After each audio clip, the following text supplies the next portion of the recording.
Hello friends, एक बार फिर से बहुत बहुत स्वागत है आप सभी का हमारे इस चैनल में टारगेट पे।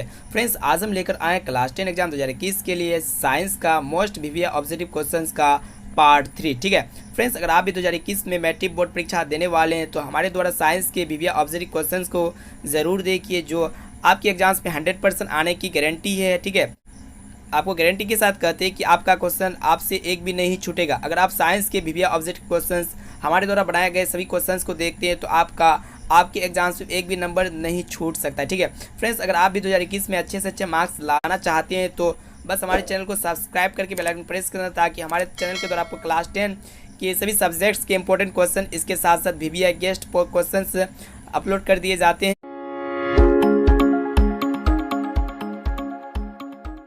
हमारा जो एक नंबर प्रश्न है, विभवांतर मापने वाले यंत्र को कहा जाता है। बहुत ही इंपॉर्टेंट प्रश्न आपके एग्जाम्स के लिए और बहुत बार पूछे भी गए। ठीक है फ्रेंड्स, अर्थात जिस यंत्र से विभवांतर मापा जाता है तो उस यंत्र को क्या कहते हैं। ठीक है फ्रेंड्स, उस यंत्र को हम लोग कहते हैं वोल्ट मीटर। ठीक है, तो उस यंत्र को क्या कहते हैं, volt meter.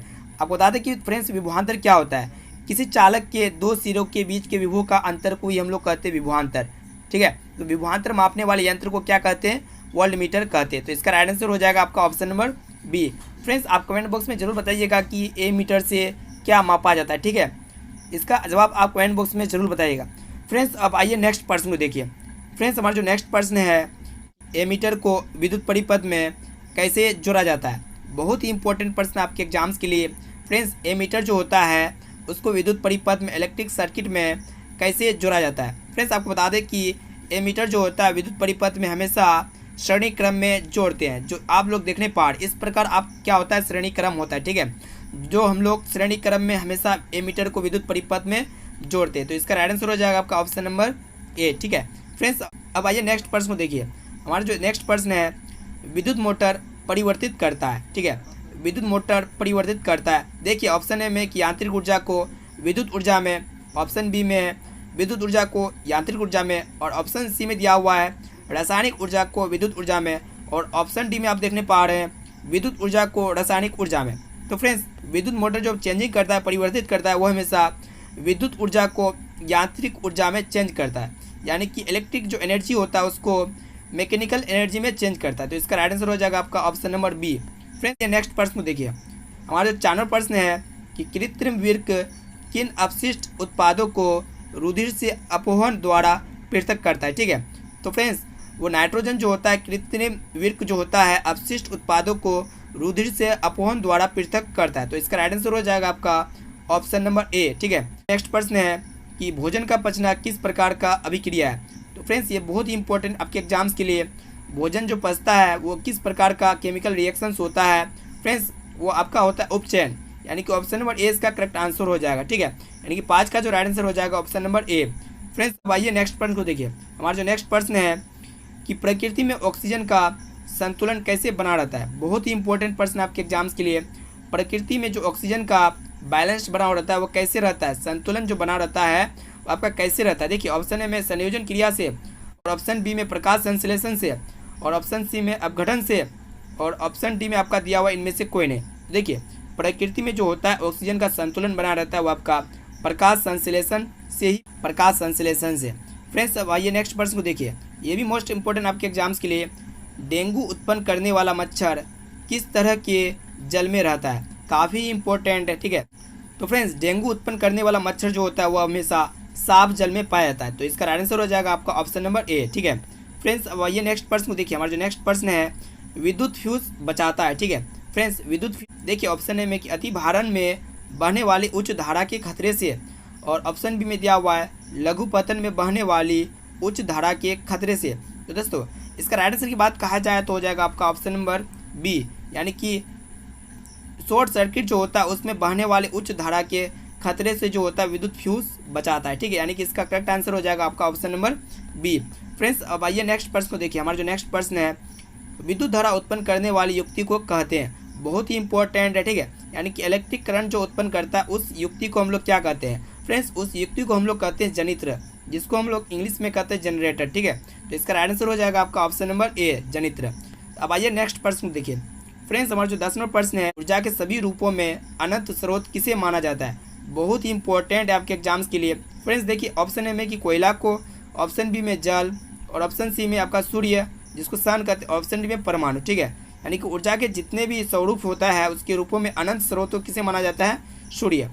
Option number C इसका करेक्ट आंसर हो जाएगा। ठीक है फ्रेंड्स, अब देखिए नेक्स्ट प्रश्न, हमारा जो 11वां प्रश्न है, पवन चक्की में उपयोगी ऊर्जा प्राप्त करने के लिए पवन का न्यूनतम वेग है। ठीक है, पवन चक्की जो होता है उसमें जो एनर्जी उपयुक्त होता है उसको प्राप्त करने के लिए पवन का न्यूनतम मिनिमम वेलोसिटी क्या होता है? ठीक है, यानी कि 15 किलोमीटर प्रति घंटा होता है। ठीक है, यानी कि ऑप्शन नंबर 20 का करेक्ट आंसर हो जाएगा। ठीक फ्रेंड्स, अब ये नेक्स्ट प्रश्न को देखिए, हमारा जो नेक्स्ट प्रश्न है CaCO3 जिसको हम लोग कहते हैं calcium carbonate tends to CaO plus CO2, उपरोक्त अभिक्रिया किस प्रकार की है? देखिए फ्रेंड्स, ये आपका क्या है? CaCO3, ये आपका चूना पत्थर। ठीक है, ये जो रिएक्शंस होता है वो आपका चूना प्लस कार्बन डाइऑक्साइड गैस बनता है। ठीक है, तो ये किस प्रकार का अभिक्रिया का उदाहरण है? ठीक है, देखिए यहाँ पे CaCO3 एक क्या है? बड़ा अणु टूटकर जो होता है दो या दो से अधिक छोटे अणु का निर्माण करता है। ठीक है, ये आपका AB जो होता है, AB टूट कर क्या बनता है? A प्लस B का निर्माण करता है, तो इसको हम लोग कहते हैं वियोजन अभिक्रिया। ठीक है, यानी कि जब कोई बड़ा अणु टूटकर दो या दो से अधिक छोटे अणु का निर्माण करता है तो उसको हम लोग क्या कहते हैं फ्रेंड्स? वियोजन अभिक्रिया। तो देखिए यहाँ तो वियोजन अभिक्रिया नहीं है, उसको हम लोग दूसरे नाम से जानते हैं अपघटन। तो इसका करेक्ट आंसर हो जाएगा ऑप्शन नंबर सी। ठीक है फ्रेंड्स, अब ये नेक्स्ट प्रश्न में, फ्रेंड्स हमारा जो नेक्स्ट प्रश्न है कि श्वसन किस प्रकार की अभिक्रिया है? ये भी मोस्ट इंपॉर्टेंट है, बहुत बार आपके एग्जाम से पूछे भी गए। ठीक है फ्रेंड्स, श्वसन जो होता है वो आपका किस प्रकार की रासायनिक अभिक्रिया होता है? ठीक है, यानी कि आपका उष्माक्षेपी रिएक्शंस होता है। ऑप्शन नंबर सी इसका करेक्ट आंसर हो जाएगा। ठीक है, अब आइए फ्रेंड्स नेक्स्ट प्रश्न देखिए, हमारा जो नेक्स्ट प्रश्न है कि लेड नाइट्रेट चूर्ण को एक परख नली में लेकर गर्म करने पर भूरे रंग का धुआं उत्सर्जित होता है, यह धुआं है। ठीक है फ्रेंड्स, यह धुआं किसका होता है आपको बताना है। ठीक है, तो बहुत ही इंपॉर्टेंट ये भी प्रश्न आपके एग्जाम्स के लिए। तो ये जो धुआं होता है आपका Na2 का होता है। ठीक है, यानी कि ऑप्शन नंबर 20 का राइट आंसर हो जाएगा। ठीक है फ्रेंड्स, अब आइए नेक्स्ट प्रश्न को देखिए, हमारा जो 15वां प्रश्न है, देखिए 15वां प्रश्न जो है, निम्नलिखित में कौन लवण है? तो इसमें आपको साल्ट पहचानना है, जो लवण होता है वो कौन क्या क्या लवण होता है? फ्रेंड्स, लवण हम लोग कहते हैं अम्ल तथा क्षार के संयोग से जो पदार्थ बनता है उसको हम लोग कहते हैं लवण। तो यहाँ पे KCl आपका लवण हो जाएगा, इसके साथ साथ NaCl लवण हो जाएगा। ठीक है, और इसके साथ साथ आपका K2SO4 आपका क्या हो जाएगा? पोटेशियम सल्फेट जिसको हम लोग कहते हैं, ये आपका क्या हो जाएगा? लवण हो जाएगा, यानी कि इसका राइट आंसर हो जाएगा ऑप्शन नंबर सी। ठीक है, 15 के आंसर की बात कहा जाए तो ऑप्शन नंबर सी इसका करेक्ट आंसर हो जाएगा। ठीक है, K2SO4। फ्रेंड्स, अब ये नेक्स्ट प्रश्न को देखिए, हमारा जो नेक्स्ट प्रश्न है कि कठोर जल को मृदु बनाने के लिए सोडियम के किस यौगिक का उपयोग किया जाता है? बहुत ही इंपॉर्टेंट है भी प्रश्न आपके एग्जाम्स के लिए। ठीक है, तो यहाँ पे आपका सोडियम, कठोर जल को जब मृदु बनाने के लिए सोडियम के किस यौगिक यानी कि कौन सा कंपाउंड का उपयोग हम लोग करते हैं? देखिए ऑप्शन ए में आपका सोडियम क्लोराइड, और ऑप्शन बी में आपका दिया हुआ है सोडियम कार्बोनेट, और ऑप्शन सी में आपका दिया हुआ है सोडियम हाइड्रोक्साइड, और ऑप्शन डी में आपका दिया हुआ है सोडियम हाइड्रोजन कार्बोनेट। ठीक है, तो फ्रेंड्स 16 का जो राइट आंसर की बात कहा जाए तो ऑप्शन नंबर बी इसका करेक्ट आंसर हो जाएगा। ठीक है, सोडियम कार्बोनेट। ठीक है फ्रेंड्स, अब ये नेक्स्ट प्रश्न में, हमारा जो नेक्स्ट प्रश्न है लोहे की परमाणु संख्या है। ठीक है, बहुत ही इंपॉर्टेंट है। ठीक है, बहुत बार पूछे भी गए, आपको परमाणु संख्या पूछ ली जाएंगे, तो लोहे की परमाणु संख्या क्या होता है आपको बताना है। ठीक है, देखिए ऑप्शन ए में आपका 3 और ऑप्शन बी में आपका दिया हुआ है 26। ठीक है, तो आपको पता होगा कि लोहे की जो परमाणु संख्या होता है वो आपका 26 होता है। ठीक है, यानी कि 26, ऑप्शन नंबर 20 का राइट आंसर हो जाएगा। ठीक है, अब देखिए नेक्स्ट प्रश्न 18 नंबर जो प्रश्न है, जस्ता और तनु हाइड्रोक्लोरिक अम्ल की अभिक्रिया के फलस्वरूप निम्नलिखित में कौन सा गैस बनता है? ठीक है, यानी कि जब जस्ता और तनु हाइड्रोक्लोरिक अम्ल का रिएक्शंस होता है तो उसके फलस्वरूप कौन सा गैस बनता है? तो देखिए ऑप्शन ए में आपका CO2, और ऑप्शन बी में आपका N2। ठीक है, और ऑप्शन सी में आपका है H2, और आपका ऑप्शन डी में आपका SO2। ठीक है, तो इसका राइट आंसर की बात कहा जाए तो हो जाएगा आपका ऑप्शन नंबर सी H2, यानी कि जस्ता और तनु हाइड्रोक्लोरिक अम्ल का जब भी रिएक्शंस होता है तो हमेशा H2 गैस यानी कि हाइड्रोजन गैस बनता है। ठीक है फ्रेंड्स, अब आइए नेक्स्ट प्रश्न, हमारा जो 19वां प्रश्न है कि निम्नलिखित में कौन अधिक अभिक्रियाशील है? ठीक है, तो यहाँ पे तत्व दिए हुए हैं और इसमें से आपको बताना है कि इनमें से जो होता है कौन अभिक्रियाशील है। देखिए ऑप्शन ए में आपका Cu, और ऑप्शन बी में आपका Hg है। ठीक है, और ऑप्शन सी में आपका Ag, और ऑप्शन डी में आपका Au। ठीक है, तो यहाँ पे सबसे अधिक अभिक्रियाशील कौन होगा? ठीक है, तो यहाँ पे इसका राइट आंसर की बात कहा जाए तो ऑप्शन नंबर ए इसका राइट आंसर हो जाएगा Cu। ठीक है, अब आइए फ्रेंड्स नेक्स्ट प्रश्न को देखते हैं, हमारा जो नेक्स्ट प्रश्न है कि लेंसों में मुख्य फोकसों की संख्या कितनी होती है, बहुत ही इंपॉर्टेंट है। ठीक है, तो लेंसों में मुख्य फोकसों की संख्या कितना होता है फ्रेंड्स, आपको बताना है कि लेंस में जो होता है मुख्य फोकसों की संख्या जो होता है हमेशा 2 होता है। ठीक है, ऑप्शन नंबर ए इसका करेक्ट आंसर हो जाएगा। फ्रेंड्स अब देखिए हमारा जो नेक्स्ट प्रश्न है कि समतल दर्पण द्वारा बना प्रतिबिंब सदा होता है। समतल दर्पण में हमेशा कैसा प्रतिबिंब बनता है, देखिए वास्तविक है या फिर आभासी और सीधा, या फिर वास्तविक और सीधा, या फिर आभासी और उल्टा। ठीक है फ्रेंड्स, आपको बता दें कि समतल दर्पण में हमेशा सीधा प्रतिबिंब बनता है और वास्तविक बनता है। ठीक है, तो ऑप्शन नंबर सी इसका करेक्ट आंसर हो जाएगा। ठीक है, वास्तविक और सीधा। फ्रेंड्स अब देखिए हमारा जो 22 नंबर प्रश्न है कि आँख व्यवहार होता है। ठीक है फ्रेंड्स, हमारा जो आँख होता है उसमें कौन सा लेंस का व्यवहार होता है। फ्रेंड्स आपको बता दें कि हमारे जो आँख में हमेशा उत्तल लेंस का व्यवहार होता है। ऑप्शन नंबर 20 का करेक्ट आंसर हो जाएगा। ठीक है, अब देखिए अब नेक्स्ट प्रश्न देखिए, हमारा जो नेक्स्ट प्रश्न है कि स्पेक्ट्रम प्राप्त करने के लिए किसका उपयोग होता है, ये भी मोस्ट इम्पोर्टेंट है। ठीक है, आपके एग्जाम्स के लिए स्पेक्ट्रम प्राप्त करने के लिए हम जब स्पेक्ट्रम प्राप्त करते हैं तो उसके लिए हम लोग किसका उपयोग करते हैं। देखिए ऑप्शन ए में आपका कांच की झिल्ली, और ऑप्शन बी में आपका अवतल दर्पण, और ऑप्शन सी में आपका उत्तल लेंस, और ऑप्शन डी में आपका दिया हुआ है प्रिज्म। ठीक है, तो फ्रेंड्स स्पेक्ट्रम हम जब भी प्राप्त करते हैं तो इसके लिए हम लोग प्रिज्म का उपयोग करते हैं। ठीक है, प्रिज्म का उपयोग करके ही हम लोग जो है श्वेत प्रकाश को गुजारते हैं और उससे 7 रंग प्राप्त करते हैं और उससे स्पेक्ट्रम प्राप्त होता है। ठीक है, तो इसका आंसर हो जाएगा आपका प्रिज्म। ठीक है फ्रेंड्स, अब देखिए हमारा जो 24 नंबर प्रश्न है कि रेटिना पर किसी वस्तु का उल्टा तथा वास्तविक प्रतिबिंब किसके द्वारा बनता है। ठीक है, बहुत ही इंपॉर्टेंट है। ठीक है, हमारा जो रेटिना होता है उस पर किसी भी वस्तु का उल्टा तथा वास्तविक प्रतिबिंब किसके द्वारा बनता है। देखिए यहाँ पे आपको ऑप्शन 4 ऑप्शन दिए हुए। ठीक है, देखिए ऑप्शन ए में आपका परिताड़ी का, ऑप्शन बी में आपका दिया हुआ है पक्षमाभी पेशिया। ठीक है, और ऑप्शन सी में आपका दिया हुआ है आम नेत्र लेंस, और ऑप्शन डी में आपका दिया हुआ है इनमें से कोई नहीं। ठीक है, तो फ्रेंड्स आपको बता दें कि रेटिना पर जो होता है किसी भी वस्तु का उल्टा तथा वास्तविक प्रतिबिंब जो बनता है वो हमेशा आपका बनता है ऐसा आत्म नेत्र लेंस पर ही बनता है, यानी कि ऑप्शन नंबर सी इसका करेक्ट आंसर हो जाएगा। ठीक है फ्रेंड्स, अब देखिए हमारा जो नेक्स्ट प्रश्न है ये एक न्यूमेरिकल प्रश्न है। देखिए यहाँ पे एक विद्युत बल्ब पर जिसको हम रेटिंग कहते हैं 220 वोल्ट तथा 100 वाट है, इसके फिलामेंट का प्रतिरोध होगा। ठीक है, तो ये न्यूमेरिकल प्रश्न है कि आपको प्रतिरोध ज्ञात करना है। तो देखिए फ्रेंड्स यहाँ पे क्या क्या दिया हुआ है, ये आपका भी का मान दिया हुआ है 220 वोल्ट। ठीक है, यहाँ पे आपका भी बराबर हो जाएगा आपका 220 वोल्ट, और यहाँ पे आपका पी दिया हुआ है जिसको पावर कहते हैं, शक्ति कहते हैं, 100 वाट दिया हुआ है। ठीक है, तो यहाँ पे आपको आर मांगता है अर्थात प्रतिरोध मांगता है। फ्रेंड्स आर बराबर जो होता है आपका V² बटा पी होता है। ठीक है, आर बराबर जो होता है आपका V² बटे पी होता है। देखिए यहाँ पे V² यानी कि 220 को हम 2 बार गुना करेंगे, स्क्वायर का मतलब होता है जब 220 को 2 बार गुना कीजिए उसके बाद आपको बटे कर देना है 100 से भाग कर देना है। ठीक है, यानी कि 100 आपका यहाँ पे वाट दिया हुआ है। ठीक है, शक्ति दिया हुआ है, तो यहाँ पे क्या होगा कि 2 जीरो से 2 जीरो कैंसिल हो जाएगा।